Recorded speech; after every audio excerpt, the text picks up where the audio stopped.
Maganda ka na! Dadating yung mayaman kong boss!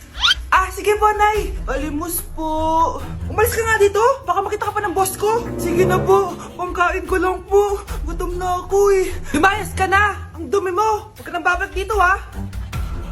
Ito, bili ka na pagkain. Masasama talaga ugali ng mga yan. Thank you po. Pagpalain po sana kayo. Sige na. A few moments later. Boss, kamusta? Alam mo naman bakit nandito ako, di ba? Oo. Bibigyan mo ko ng pera. Tama, dahil ang bait mong tao. Wow, Nay, yayaman na tayo. 1,000,000 ang laman nito. Salamat. Ops, hindi mo to deserve. Bakit naman? Ang bait ko kaya. Tumutulong kaya ako sa kapwa ko. Parang di naman, Nay. Nay, pumasok yung mabahong pulubi, oh. Bakit nandito na naman yan? Boss, pinaalis nila ako kanina. Naalala niyo ba siya? Tauhan ko yan. Sinabihan pa akong madumi. Joke lang yun. Ito naman. Shh! Ibibigay ko to sa karapat dapat at hindi ikaw yun.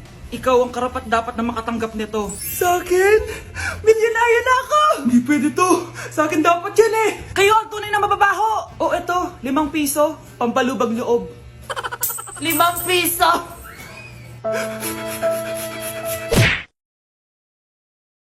Nay, gusto ko daw makilala ng jowa ko. Sige anak, papasukin mo. Sige Nay. Babe, pasok ka. Halika kayo, kumain muna kayo. Babe, kain ka na. Anong pangalan mo, iho? Anak, hindi ba ito nagsasalita? Baka nahihiya lang yan, Nay. Ikaw talaga, babe. Sige, kain na kayo.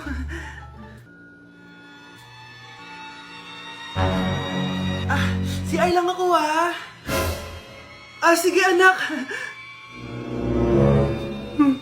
Anak, matagal ka pa ba?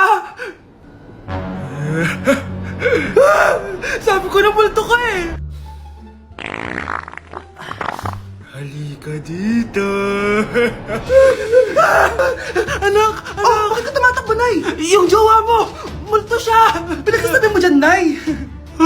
Anak, tingin ka sa likod! Ay, Mare! Nay, umalis na tayo dito! Tara na, anak!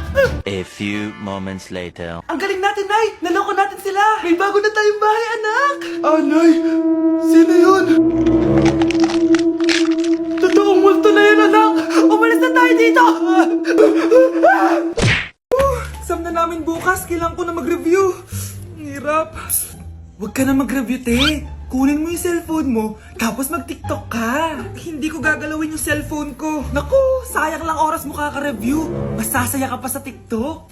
Oo na, magti-TikTok na ako. A few moments later. Anak, pinagluto kita ng favorite mo. Kain ka na.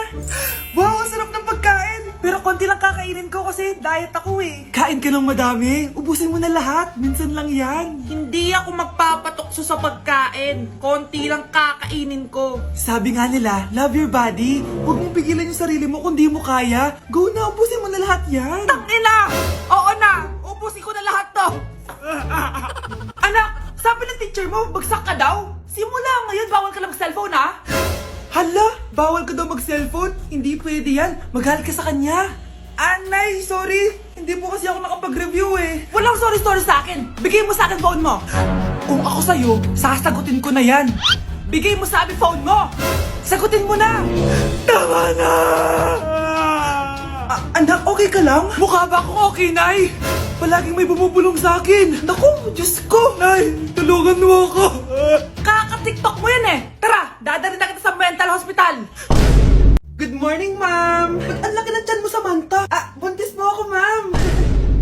Hello, ma'am. Sko, ano nangyari sa mga estudyante ko? Lo, blessing kaya to, ma'am. Blessing? Nauna pa kayo sa akin, ha? Okay, nagets niyo ba? Ano yung maingay na yon? Ma'am, sorry po. Lumabas na kasi yung anak ko eh. Tama na, baby. Ma'am, nawawala yung anak ko. Iniwan ko lang kanina dito eh. Ilabas niyo na. Cute-cute mo. Hoy! Balik pa sa akin anak ko. Anak mo pala to? O, salo. Yung bata! Be, may gatas ka pa dyan? Naubusan na ako eh. Ay, Be, bumili ka. Ano, pati gatas ng anak ko, ubusin mo din? Damot mo naman. Ang pangit naman ng anak mo. Aba, ano sabi mo? Che, TikTok muna ako. Uy, Be, puro ka TikTok dyan. Yung anak mo, lumabas na ng room. Baka malaglag yung sagdan. Halaan mo, para matuto siya. Hala, walang kwentang nanay to. Nay, maniligaw ko nga pala. Hi, tita. Ako nga pala si Enzo, ang soon-to-be jowa ni Scarlett. Enzo? Anak, di ba yan yung anak ng mayor? Ah, opo, Nay. Galing mo talaga pumili, anak. Mukhang magkakapera ako, ah. A few moments later. O sige, pumapayag na ako na maging jowa mo tong anak ko. Yes! Pangako, tita, hindi ko papaiyakin si Scarlett. Pwede mo na akong i-kiss. Paps! May bayad ang kiss sa anak ko, ha? Nay, ano na naman yan? Aba, syempre. Ang mahal ng diaper at gatas mo ng bata, tapos libre lang. Eh, ano naman? Tita, magkano po ba? Magkano? Eto price list. Holding hands, 200 pesos. Hug, 300 pesos. Kiss sa kamay, 500 pesos. Kiss sa noo, 700 pesos. Kiss sa lips, 1,000 pesos. At kung makikipag-date kayo sa isa't isa, 3,000 pesos at dapat sagot mo yung bill, ha? 3 hours lang yon. Kung mag-extend ka, pwede naman magbayad ng additional. At bawal tumawad. Pili ka na lang. Ngayong mahal naman, Diyos ko. Eh ano naman, business is business. Kailangan ko ma-ROI mga nagastos ko sa'yo. O ito po, tita, cheque. Unlimited kiss na yan, na. Cheque? Kahit gumawa pa kayo ng 10 anak. 1 million ba to? Ano to? Idedemanda mo ko? Ano ba ginawa ko sa'yo? Oo, ipapademanda kita. Gagawin mo pa akong business mo, ha? Wala ka namang business permit. Tsaka ang mahal naman ng mga presyo mo. Eh di naman gano'ng kaganda tong anak mo. Teka lang. Joke lang yun eh. Mahilig talaga ako mag-ganon. Isusumbong ko kayo sa tatay ko, Mayor. See you sa kulungan. Kukulong na naman ako. Nay, eto pala yung manliligaw number 1 ko. Approve ba sa'yo? Hello po, tita. So, ikaw pala yung manliligaw ni Scarlett? Ano ang kaya mong ibigay sa anak ko? Hindi man po ako mayaman. Pogi naman ako. Pas sa walang pera. Sa daming luho ng babaeng to, hindi mo mabubuhay yung anak ko. Di naman importante yung pera na eh. Basta pogi. Next! Mukhang pera to. Hi, tita. So, anong kaya mong ibigay sa anak ko? CEO yung tatay ko. Meron po kaming sports car, tapos malaki po yung bahay namin. Mayaman, pero mukhang mabaho. Charger to ah. Bibigyan sana kita ng 1 milyon. Bahala ka dyan. 1 milyon?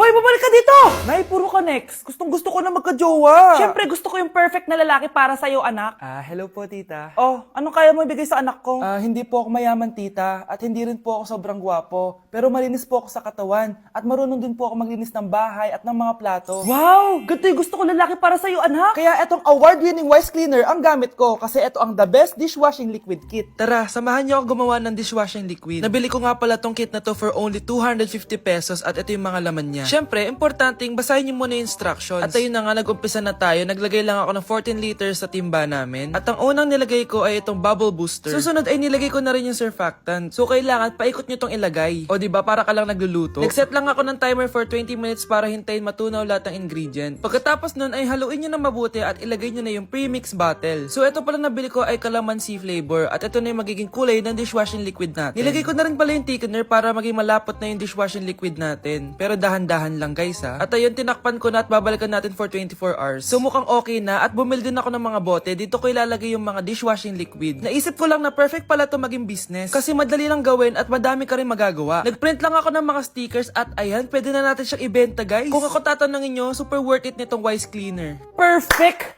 Anak, pakasalan mo na to. Sige. Pwedeng kiss the bride na agad. Dapat may 5 apo na ako bukas ha. Maawa ka naman sa kifi ko, Nay. Bakit nawawala alaman ng class funds, ha? Sinong kumuha na ito? Ma'am, kilala ko po kung sino yung kumuha. Oh, Samantha, sino kumuha? Sino pa ba, ma'am? This is Scarlett. Ha? Wala akong kinukuha. Scarlett? Ikaw pala yung kumuha ng class funds? Sumama ka sa principal. Ngayon na. Apaka-hype talaga nitong si Samantha. Bye, Scarlett! Dami nito ah. Mukhang makakabili na ako ng bagong phone. Ha! Nahuli din kita! Ikaw pala yung kumukuha ng mga class funds natin? Oo, ako yung kumukuha. Bakit? May problema ba? Ang problema ko, ikaw. Ako pa sinisisi mo na kumukuha ng class funds, ikaw naman talaga? Isusumbong kita kay ma'am. Wala ka namang ebidensya. Ikaw ang isusumbong ko dahil naniniwala naman sa akin si ma'am. Umanda ka sa akin, Samantha.